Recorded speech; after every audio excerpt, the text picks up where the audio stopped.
अगर आपको लगता है कि हमारा देश संपूर्ण आज़ादी की ओर है तो हम समझते हैं आप गलतफहमी में। आज आप दमगरी के जैसे गांव जाएंगे, चनपुरिया के जैसे गांव जाएंगे, तेरासी के जैसे गांव जाएंगे, कवरवा के जैसे गांव जाएंगे, रक्षा के जैसे गांव जाएंगे तो आपको एहसास होगा आज भी 90% लोग से ज़्यादा वहाँ के लोगों का जो मौलिक अधिकार है वहाँ तक नहीं मिल पाया है। तो हम आग्रह करना चाहेंगे आपके द बॉस न्यूज़ के माध्यम से, मेरी आवाज़ को उन जन जन तक पहुँचाने का आपका न्यूज़ जो है माध्यम बनेगा। और हम ऐसे लोगों से आग्रह करेंगे, आइए इंसानियत की ओर आइए, खुददारी की ओर आइए, ईमानदारी की ओर आइए। जब हम सब लोग मिलकर अपनी नैतिक जिम्मेवारी का निर्वाह करेंगे तो वो दिन दूर नहीं होगा जब हमारा देश जो है वो देश विकासशील देशों में नहीं विकसित देशों की श्रेणी में खड़ा रहे। सबसे पहली बात यह है कि आपने बोला 1000 का बहुत बड़ा टारगेट है। देखिए, मन में अगर सेवा का भावना होगा, मन में अगर इच्छा शक्ति प्रबल होगा, मन में अगर जज्बा होगा, जुनून होगा तो ये 1000 बहुत छोटा लगेगा। इसलिए हम जब कोई आंकड़ा लेते हैं, जब कोई हम निश्चय समाज सेवा करने का काम करते हैं तो आंकड़ा छोटा हो जाता है, क्योंकि इच्छा शक्ति ही इतना प्रबल है। आपने सही कहा था, मेरे पास बहुत विकल्प था। मैं चाहता तो प्राइवेट कंपनी में जॉब कर सकता था, मैं चाहता तो गवर्नमेंट सेक्टर में जॉब कर सकता था, या कोई बिजनेस एम्पायर खड़ा कर सकता था। लेकिन हमने कठिन रास्ते को अपनाया है, हमने मुश्किल रास्ते को अपनाया है, क्योंकि भगत सिंह तो पैदा होना होगा। हमको लगता है ऐसा कि दूसरा भगत सिंह को पैदा होने की आवश्यकता है, दूसरा अशफाकुल्ला खान को पैदा होने की आवश्यकता है, दूसरा राजगुरु बनने की आवश्यकता है, क्योंकि उनके भी परिवार वाले थे, उन्होंने भी कुर्बानी दिया है। हम जैसे लोगों को लिए इस देश को सशक्त बनाने में, इस देश को मजबूत बनाने के लिए अगर कोई भी कुर्बानी देना पड़े तो हम जैसे लोग बेटा बन करके, भाई बन करके इस देश के लिए कुर्बानी देने के लिए सदैव तत्पर रहेंगे। जब तक हमारा पड़ोसी भूखा सोया रहेगा तब तक हम इंसान कहलाने के लायक नहीं हैं। इसलिए मैं आग्रह करना चाहूँगा समाज के हर वो सुखी संपन्न व्यक्ति से, अगर आपका पड़ोसी कोई भूखा है तो भूखा मत सोने दीजिए।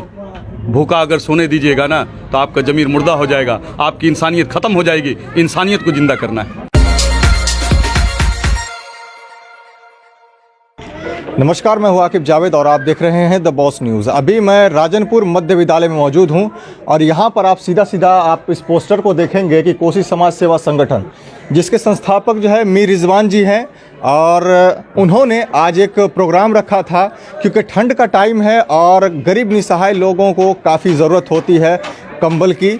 और इसी दौरान जो है इन्होंने 1000 निसहाय गरीब लोगों को चुन करके कंबल देने का काम किया है। कहीं ना कहीं गरीब लोगों को जो है मदद करने का काम किया है। हालांकि इनके बारे में एक चीज़ और बता दूं कि ये पंचायत चुनाव में अभी से चंद दिनों पहले हारे हैं, लेकिन हारने के बाद भी सेवा का भाव कम नहीं हुआ है।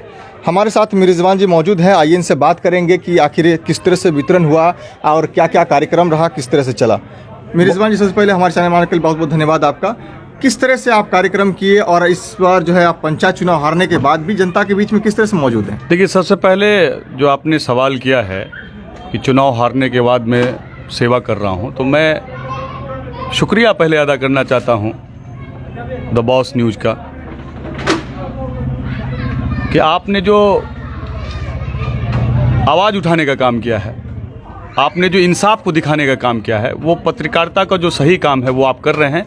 इसके लिए हम राजनपुर वासियों की तरफ से द बॉस न्यूज़ का बहुत शुक्रिया अदा करते हैं। और आपका जो पहला प्रश्न था उसका मैं उत्तर देना चाहता हूं। देखिए, पद जीतना मेरे लिए महत्वपूर्ण नहीं है, हमारे लिए महत्वपूर्ण है दिल जीतना। और राजनीति में बहुत सारे लोग बहुत सारे उद्देश्यों के साथ आते हैं, जबकि राजनीति में इंसान को सिर्फ और सिर्फ सेवा के लिए आना चाहिए। जैसा कि हम पिछले 17 वर्षों से सेवा कर रहे हैं, हमने सामाजिक सेवा के क्षेत्र में 17 वर्षों से अनेकों कार्य किए हैं। बहुत सारा कार्य है। निःशुल्क चिकित्सा शिविर हमने लगाया है, हमने निःशुल्क हमने रक्तदान शिविर लगाया है, हम लोगों ने पिछले ठंड के समय में भी कंबल के वितरण का कार्यक्रम किया है। अनेक ऐसे काम हैं जो समाज सेवा के क्षेत्र का काम होता है, हम लोगों ने ऐसा काम किया है। आज हम लोगों ने कोसी समाज सेवा से संगठन के तत्वाधान में और हमारे अथक प्रयास से 1000 निःशुल्क कंबल का वितरण किया गया है, जो असहायों के बीच में, ज़रूरतमंदों के बीच में, विधवाओं के बीच में, विकलांगों के बीच में, जो ज़रूरतमंद, जो नीडी लोग हैं, ऐसे लोगों को हमने क्षेत्र में घूम घूम करके, मार्क कर करके आज उनको हमने आमंत्रित किया था और ऐसे लोग आए हैं। 1000 लोगों से ज़्यादा ज़रूरतमंद लोगों के बीच में हम लोगों ने जो है निःशुल्क कंबल वितरण करने का कार्यक्रम किया है। मीर रिजवान एक जाना माना चेहरा है, भले ही वो पॉलिटिक्स में आगे नहीं बढ़ पा रहे, वो एक अलग बात है, लेकिन जाना माना चेहरा है, पढ़े लिखे हैं, वो कहीं ना कहीं काम कर करके जॉब करके कुछ पैसे कमा सकते थे, लेकिन वो सारा काम छोड़ करके समाज सेवा ही क्यों कर रहे हैं? भगत सिंह कब पैदा होगा, अशफाकुल्ला खान कब पैदा होगा, राजगुरु कब पैदा होगा? अगर आपको लगता है कि हमारा देश संपूर्ण आज़ादी की ओर है तो हम समझते हैं आप गलतफहमी में। आज आप दमगरी के जैसे गांव जाएंगे, चनपुरिया के जैसे गांव जाएंगे, तेरासी के जैसे गांव जाएंगे, कोभरवा के जैसे गांव जाएंगे, रक्षा के जैसे गांव जाएंगे, तो आपको एहसास होगा आज भी 90% लोग से ज़्यादा वहाँ के लोगों का जो मौलिक अधिकार है वहाँ तक नहीं मिल पाया है।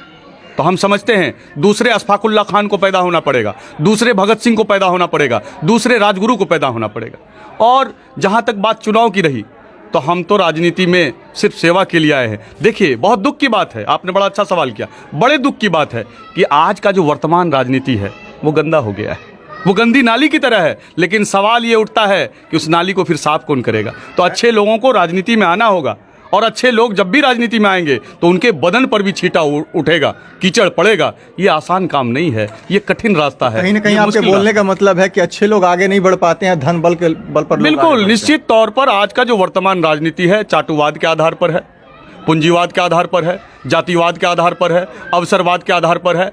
तो ये वाद का जो फेरा है वो राजनीति को चारों तरफ से जकड़ा हुआ है। एक समय था जब राजनीति में राष्ट्रवाद के आधार पर राजनीति की जाती थी, जब समाजवाद के आधार पर राजनीति की जाती थी, लेकिन अब जो ये वादे हैं ना, जो हमने अभी थोड़ी देर पहले कहा है, ये राजनीति को जकड़ा हुआ है। तो हम आग्रह करना चाहेंगे आपके द बॉस न्यूज़ के माध्यम से, मेरी आवाज़ को उन जन जन तक पहुंचाने का आपका न्यूज़ जो है माध्यम बनेगा, और हम ऐसे लोगों से आग्रह करेंगे, आइए इंसानियत की ओर आइए, खुददारी की ओर आइए, ईमानदारी की ओर आइए। जब हम सब लोग मिलकर अपनी नैतिक जिम्मेवारी का निर्वाह करेंगे तो वो दिन दूर नहीं होगा जब हमारा देश जो है वो देश विकासशील देशों में नहीं, विकसित देशों की श्रेणी में खड़ा रहे। तो कहीं ना कहीं आप ये बताइए कि आप जो आज 1000 लोगों के बीच वितरण किए, 1000 कोई मामूली चीज़ नहीं होता, 1000 काफ़ी है। और ये बताइए कि आज जो 1000 लोगों के बीच वितरण किया आपने, वो अपने पंचायत के लोगों के साथ वितरण किया या फिर अपने पंचायत से बाहर के लोगों को भी आपने मदद किया? सबसे पहली बात ये है कि आपने बोला 1000 का बहुत बड़ा टारगेट है। देखिए, मन में अगर सेवा का भावना होगा, मन में अगर इच्छा शक्ति प्रबल होगा, मन में अगर जज्बा होगा, जुनून होगा, तो ये 1000 बहुत छोटा लगेगा। इसलिए हम जब कोई आंकड़ा लेते हैं, जब कोई हम निश्चय समाज सेवा करने का काम करते हैं, तो आंकड़ा छोटा हो जाता है, क्योंकि इच्छा शक्ति ही इतना प्रबल है। दूसरी बात आपने क्या कहा? मीर रिजवान 1000 लोगों के बीच कंबल वितरण किया, उस कंबल का पैसा कहाँ से आता है? बिल्कुल, बड़ा अच्छा सवाल है। बहुत सारे ऐसे लोग हम पर नकारात्मक टिप्पणी करते हैं, बहुत सारे ऐसे लोग हैं नकारात्मक टिप्पणी करने वाले, जो लोग कहते हैं कि पैसा कहाँ से लाता है। अरे मन में इच्छा होगा तो आज भी हमारे देश में अच्छे लोग खड़े हैं। जब आप अच्छा काम करना शुरुआत करेंगे ना, तो अच्छे लोग आगे बढ़ के आ जाएंगे। और ये तो बहुत छोटा सा टारगेट है जो हमने अचीव किया है। बड़े से बड़े टारगेट को जब मन में अगर ईमानदारी का जज्बा होगा, खुददारी का जज्बा होगा, इंसानियत का जज्बा होगा, तो अच्छे अच्छे लोग आ जाएंगे और पैसा कम पड़ जाएगा। वैसे लोगों को आप क्या बोलना चाहेंगे जो काम के प्रति, सेवा के प्रति जो है ना आप भागते हैं? आज जो आपने काम किया है, अच्छा काम किया है, सराहनीय काम है। इस काम को लेकर के आप सामने वाले देखने वाले लोगों को क्या मैसेज? देखिए, मैं देश भर के समस्त जनप्रतिनिधियों से आग्रह करना चाहता हूं, निवेदन करना चाहता हूं कि देखिए, आप सबकी इस ये जो देश है इसको सशक्त बनाने में, ये जो देश है इसको मजबूत बनाने में आप सबका बहुत ही अहम रोल है। इसलिए जनप्रतिनिधि अगर आप हैं तो जनप्रतिनिधि का जो असल मायने में काम है, जनप्रतिनिधि का काम होना चाहिए कि समाज के अंतिम व्यक्ति का जो मौलिक अधिकार है वहाँ तक पहुँचाए। बल्कि हमको ये कहते हुए दुख पहुँच रहा है, अगर अपवाद छोड़ दिया जाए, अपवाद जनप्रतिनिधि को छोड़ दिया जाए, तो मैक्सिमम जनप्रतिनिधि जो है वो सिर्फ राजनीति में पैसा कमाने के लिए आते हैं, शोहरत पाने के लिए आते हैं। अच्छा, मीर रिजवान जिस तरह से आज सेवा किए हैं, 1000 कंबल बांट करके गरीबों के बीच, क्या आगे भी ये काम जारी रहेगा? निश्चित तौर पर 17 साल, अब मेरा उम्र देख लीजिए, मेरा उम्र देख लीजिए, आज मेरा 41-42 साल का उम्र है। आप सोचिए कि हम 17 साल से सामाजिक कार्य कर रहे हैं, तो मेरे मन में क्या जज्बा होगा। वो जो उम्र है, जिस उम्र में हमारे जैसे नौजवान जो है चाय की दुकान पर चाय पीते हैं बैठ करके, उस उम्र में मैं समाज का सेवा कर रहा हूँ। आपने सही कहा था, मेरे पास बहुत विकल्प था, मैं चाहता तो प्राइवेट कंपनी में जॉब कर सकता था, मैं चाहता तो गवर्नमेंट सेक्टर में जॉब कर सकता था, या कोई बिजनेस एम्पायर खड़ा कर सकता था। लेकिन हमने कठिन रास्ते को अपनाया है, हमने मुश्किल रास्ते को अपनाया है, क्योंकि भगत सिंह तो पैदा होना होगा। हमको लगता है ऐसा कि दूसरा भगत सिंह को पैदा होने की आवश्यकता है, दूसरा अशफाकुल्ला खान को पैदा होने की आवश्यकता है, दूसरा राजगुरु बनने की आवश्यकता है, क्योंकि उनके भी परिवार वाले थे, उन्होंने भी कुर्बानी दिया है। हम जैसे लोगों को लिए इस देश को सशक्त बनाने में, इस देश को मजबूत बनाने के लिए अगर कोई भी कुर्बानी देना पड़े तो हम जैसे लोग बेटा बन करके, भाई बन करके इस देश के लिए कुर्बानी देने के लिए सदैव तत्पर रहेंगे। आप युवा हैं और युवा बहुत सारे लोग जिनको नौकरी नहीं मिली है, जो नौकरी की तलाश में दर दर भटकते हैं, और ऐसे ही बैठारी हैं जो सोचते हैं कि चलिए किसी सेवा में, किसी संगठन में जुड़ करके हम काम करें। ऐसे लोगों को आप क्या मैसेज देंगे? देखिए, समाज सेवा में, समाज सेवा के क्षेत्र में जब आप आएंगे तो यहाँ ना कोई पैसा मिलेगा और ना कोई पूंजी जमा होगा आपको। समाज सेवा के क्षेत्र में अगर आप आना चाहते हैं तो निस्वार्थ भाव से आइए, क्योंकि हमारी जो अपना जो कर्तव्य है, हमारी जो नैतिक जिम्मेवारी है, जब तक हमारा पड़ोसी भूखा सोया रहेगा तब तक हम इंसान कहलाने के लायक नहीं हैं। इसलिए मैं आग्रह करना चाहूँगा समाज के हर वो सुखी संपन्न व्यक्ति से, अगर आपका पड़ोसी कोई भूखा है तो भूखा मत सोने दीजिए। भूखा अगर सोने दीजिएगा ना तो आपका जमीर मुर्दा हो जाएगा, आपकी इंसानियत ख़त्म हो जाएगी। इंसानियत को ज़िंदा करना है। जी शुक्रिया।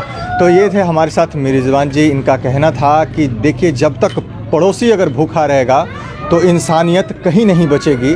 और इसी दौरान जो आज इन्होंने राजनपुर मध्य विद्यालय में यही सब चीज़ सोच करके 17 सालों की मेहनत लगातार कहीं ना कहीं कुछ न कुछ हर साल कुछ न कुछ इवेंट करते हैं, और आज राजनपुर मध्य विद्यालय में इन्होंने 1000 गरीब लोगों के बीच जो है इन्होंने कंबल वितरण का काम किया है।